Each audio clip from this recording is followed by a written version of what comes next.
मैं सिर्फ यह कहना चाहूंगा कि हमारी संस्कृति तो वो रही है कि हमने शरण में आए हुए व्यक्ति की रक्षा के लिए ऐसे ऐसे उदाहरण दिए हैं जो विश्व में आपको कहीं नहीं मिलेंगे। भारतीय पुराणों में और बौद्ध जातक कथाओं में राजा शिबी का उल्लेख आता है कि एक कबूतर जिसको बाज पकड़े ले रहा था वो उनकी शरण में आ जाता है और कहता मेरे प्राणों की रक्षा करिए। तो राजा शिबी कहते हैं ठीक है मैं रक्षा करूंगा। वो बाज को कहते हैं अब ये मेरे शरणागत हो गया, अब ये तुम्हें नहीं मिलेगा। तो बाज कहता मैं भी तो आपकी प्रजा हूं, ये मेरा भोजन है, आप मुझे अपने भोजन से वंचित कैसे कर सकते हैं। तो राजा शिबी कहते हैं हाँ ये भी ठीक है, तो अब मैं इसको शरणागत को नहीं छोड़ूंगा, परंतु यदि तुम्हें भोजन चाहिए तो अपने शरीर से उतना ही मांस निकालने को तैयार हूं। और चूंकि भगवान उनकी परीक्षा ले रहे थे, ऐसा मान्यता है पुराणों में और जातक कथाओं में कि वो बढ़ता चला गया उसका वेट, और आखिर में राजा शिबी पूरे पलड़े में बैठ गए। और तब भगवान ने प्रकट होकर कहा तुमने शरणागत की रक्षा का पूरा दायित्व निभाया, हम तुम्हारा सम्मान करते हैं। इसीलिए शायद अटल जी ने यह पंक्ति लिखी थी कि मैंने छाती का रक्त पिला पाले विदेश के क्षुधित लाल, मुझको मानव में भेद नहीं मेरा अंतस्थल उर विशाल, शरणागत की रक्षा की है मैंने जीवन भी देकर, विश्वास नहीं यदि आता तो यह साक्षी है इतिहास अमर। अब कहा जाएगा साहब आप शरणागत को दे रहे हैं तो सबको क्यों नहीं दे रहे हैं। तो भारतीय संस्कृति में यदि राजा शिबी के कबूतर की कथा है तो तक्षक नाग की भी कथा है। राजा परीक्षित को श्राप मिला था तो यह था कि कोई सांप आकर उनको मारेगा, उन्होंने पूरी व्यवस्था कर ली थी। और उसके बाद वो फलों के बीच में घुसकर एक छोटा सा सर्प तक्षक अंदर पहुंचने में सफल हो गया और उसने राजा परीक्षित को डस लिया और उनकी मृत्यु हो गई। अब इस बात से सबक लेकर उनके पुत्र राजा जन्मेजय ने एक ऐसा यज्ञ किया था जिसमें सारे के सारे नाग आकर भस्म होने लगे थे। इसलिए मैं कहना चाहता हूं दूध भी पिलाते हैं परंपरा हमारी मित्र, किंतु नाग यज्ञ का विधान नहीं भूले। तो हम घुसपैठिए और शरणागत दोनों का नीरछीर विवेक की क्षमता हमें भारतीय संस्कृति परंपरा भी देती है।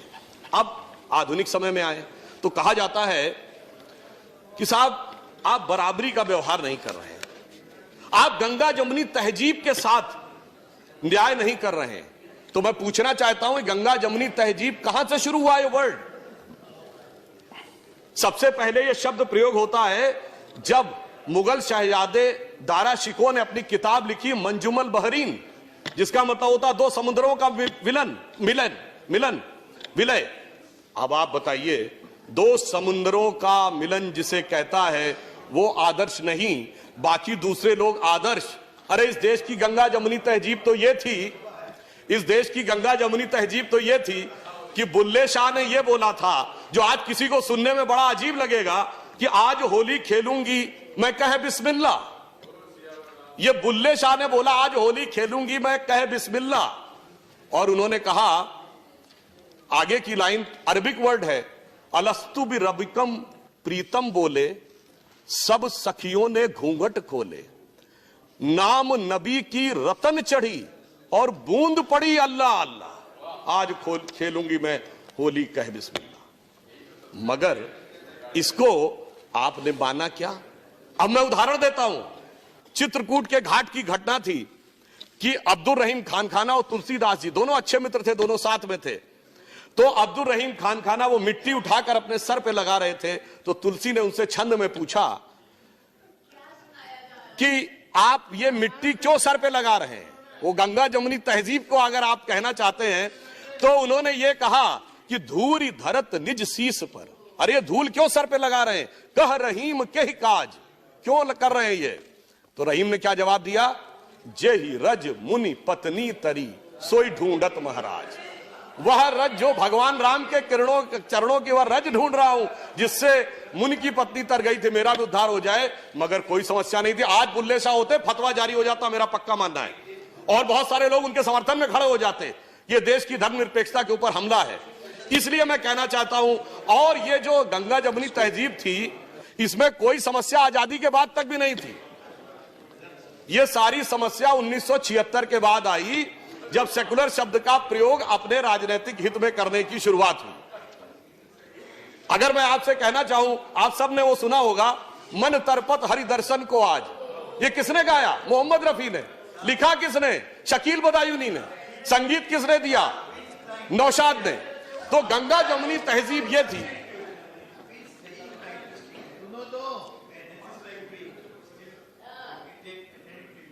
एक सेशन हो जाए, वन डे फुल डे, जो आप अपना धर्म ये कर सकते हैं। नहीं, मैं सिर्फ यह बताना चाह रहा हूं कि गंगा जमुनी तहजीब ये थी, सहयोग तो ये था, मगर इनकी नजर किधर जाती है? जितने मैंने नाम गिनाए, इनके लोगों की कभी जयंती मनाते हुए वो लोग नजर आए जो आज प्रदर्शन करते नजर आ रहे हैं? वो लोग आज नजर नहीं आते। वो तो आज कहते हैं हमने 800 साल इस देश पे हुकूमत की। अभी कुछ दिन पहले बयान दिया, और फिर कहते हैं कि साहब हम तो मजलूम हैं, हमें अधिकार मिलना चाहिए। ऐसी विचित्र स्थिति आज के देश में आकर खड़ी करने का प्रयास किया जा रहा है जो सत्य से बिल्कुल परे है। आपने कभी नहीं सुना होगा पूरी दुनिया में कि कोई यह भी कहे कि हमने इस देश पे शताब्दियों तक हुकूमत की है और फिर यह कहे हमें स्पेशल स्टेटस मिलना चाहिए। मैं पूरी ईमानदारी से एक बात कहना चाहता हूं, जब यह देश आजाद हुआ 1947 में तो 567 रियासतें थी। यह बताइए, आज हम माइनॉरिटी की बात करते हैं, देश की सबसे अधिक पढ़ी लिखी कम्युनिटी कौन है? पारसी, 0.1% की माइनॉरिटी है। सबसे प्रॉस्परस कम्युनिटी कौन है? जैन, 1% की माइनॉरिटी है। सबसे एंटरप्रेन्योर कम्युनिटी कौन है? सिख, 1.8% की माइनॉरिटी है। अगर इन सबको प्रॉस्पेरिटी, एजुकेशन, आगे बढ़ने के सारे अवसर मिल रहे हैं, तो माइनॉरिटी में जो प्रचंड मेजॉरिटी है उसके साथ कैसे समस्याएं विचार करने का विषय है। और जब देश आजाद हुआ, बताइए, कोई बौद्ध रियासत थी? नहीं। कोई क्रिश्चियन रियासत थी? नहीं। कोई पारसी रियासत थी? नहीं।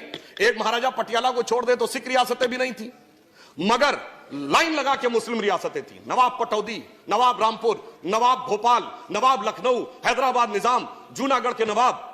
फिर ऐसे हालात क्यों हो गए कि आज बाकी सब पढ़ाई लिखाई में आगे और बाकी सारी चीजों में आगे और एक ही वर्ग पीछे होता चला गया? मुझे लगता है इसमें दोष इसका भी है कि जो सियासत की गई ना, अदावत की और मोहब्बत की।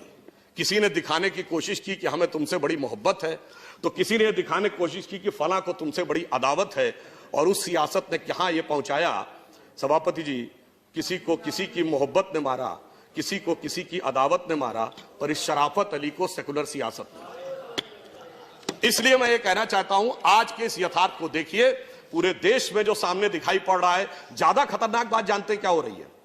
मैं सदन का ध्यान आकर्षित करना चाहूंगा कि ज्यादा खतरनाक बात यह हो रही है कि अब यह बहुत उग्र स्वरूप में आगे बढ़ने का एक प्रयोग किया जा रहा है। और उसका उदाहरण मैं यह कहना चाहूंगा, जब सीए का विरोध हुआ तो विषय क्या था कि असम की संस्कृति की रक्षा करनी है या असम के लोगों के हितों की रक्षा करनी है।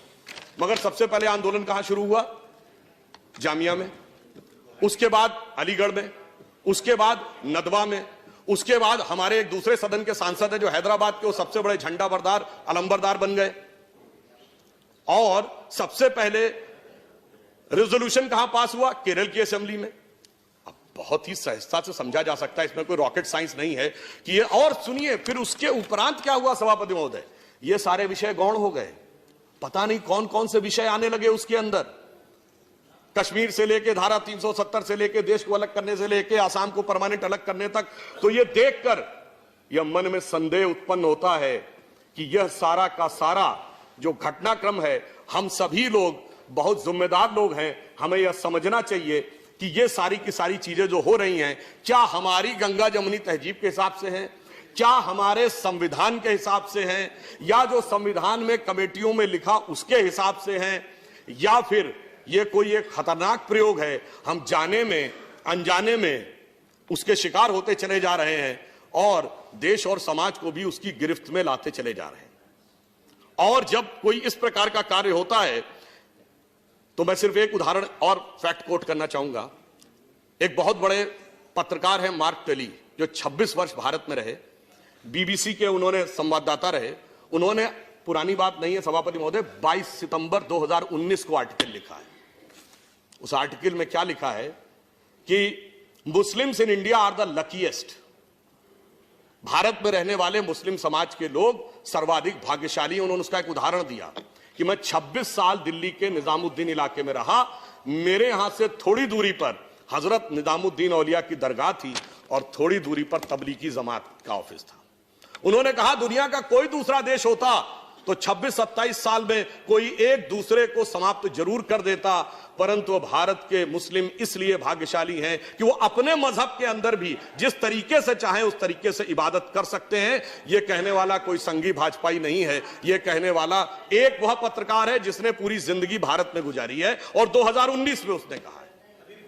इसलिए मैं ये कहना चाहता हूं कि जो कुछ भी हो रहा है इस पे किसी भी प्रकार का खतरनाक खेल सभी के लिए नुकसानदेह हो सकता है। यह नहीं सोचना चाहिए कि सिर्फ हमारा हित साधन होगा और दूसरे को क्षति होगी। अगर और वो भी विशेषकर जब बगैर किसी आधार के यह बात हो रही हो। मैं फिर एक पंक्ति कोट करना चाहूंगा, बड़े प्रसिद्ध शायर है राहत इंदौरी उनकी, और बड़ी फेमस कविता, आप लोगों को बहुत ध्यान होगी, कि अगर है खिलाफ तो खिलाफ होने दो, ये सब धुआं है कोई आसमान थोड़ी है, आगे है लगेगी आग तो आएंगे घर कई जद में, लगेगी आग तो आएंगे घर कई जद में, यहां पे सिर्फ हमारा मकान थोड़ी है। यह विचार बिल्कुल ध्यान रखिए कि हम सिर्फ अपना हित साधन करते हुए आगे निकल जाएंगे, ऐसा नहीं। और अंत में मैं ये कहना चाहूंगा, राष्ट्रपति जी के अभिभाषण के पहले ये अगर आपको समझ में आ जाता तो दुनिया कुछ और होती साहब।